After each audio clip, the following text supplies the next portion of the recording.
And joining us from Paris is our editor-at-large, Craig Copetas. Craig, great to have you with us. Tell us a little bit more about the Weinstein brothers. They're shrewd businessmen and they're very creative people as well. How did they achieve the critical and financial success that they did? Well, the Weinstein brothers were so big that they did everything in Hollywood except sell the popcorn. And when their outfit left the Disney organization, I think it was 1998, Goldman Sachs raised $1 billion in capital for them to go out on their own. And they run Hollywood. They won Oscars. They run out actresses like Meryl Streep, actors like Matt Damon, Pulp Fiction. The list goes on and on and on. But then the old Hollywood adage finally caught up with them. You know, they say Hollywood is the most beautiful slave quarters in the world. And this was proven today by Weinstein.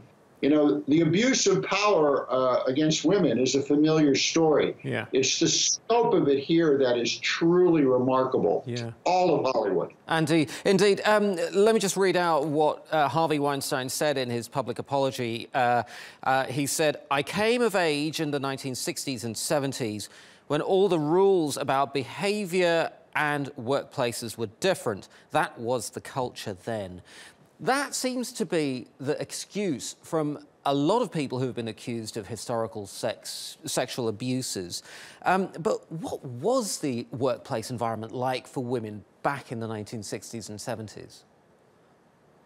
This trend has been going on for decades in Hollywood. It goes back to the founding of Hollywood. It's known as the casting couch. But those days changed long ago. And what's significant here is that Weinstein's board was all male. And they came to the conclusion here that there was just way too much financial and corporate pressure, and that none of these Hollywood actors or the money people who helped support his movies wanted anything to do with his company so long as he remained in charge. And the other remarkable thing is that Weinstein is a very boisterous guy. I mean, he's always talking. He's very combative. He's been uncharacteristically quiet for the past few days. And I believe that means that there are going to be more revelations to come out over the next few days. And that's what I'm hearing with talking with people in Hollywood this afternoon. So, look, Craig, the allegations against Weinstein are very serious, but he's not alone, as you've mentioned. I mean, Woody Allen, R. Kelly, Bill Cosby, the list goes on of people who've been accused of such deeds. But what have these kinds of allegations done to their earning power? Their earnings seem to continue because the communities stick behind them. Let's look at the greatest example of all, President Donald Trump. The famous sex tape that was released that was supposedly going to scupper his campaign. He's now president of the United States. President Trump has had many sexual abuse lawsuits brought against him. And he is the president of the United States. The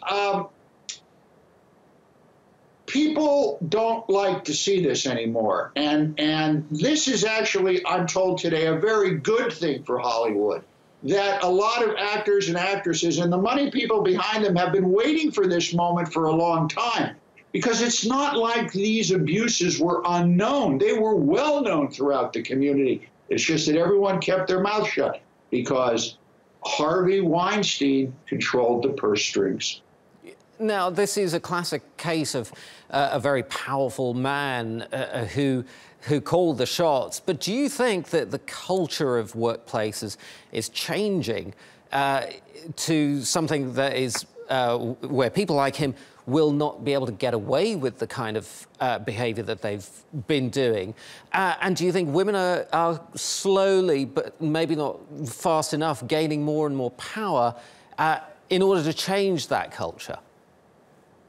I think the answer to that question is absolutely yes. Look what happened at Fox News with the ouster of Bill O'Reilly. Fox News boss Roger Ailes. The list goes on and on. These bully boys who run corporations, who take advantage of women, who hold them back, those days are long over.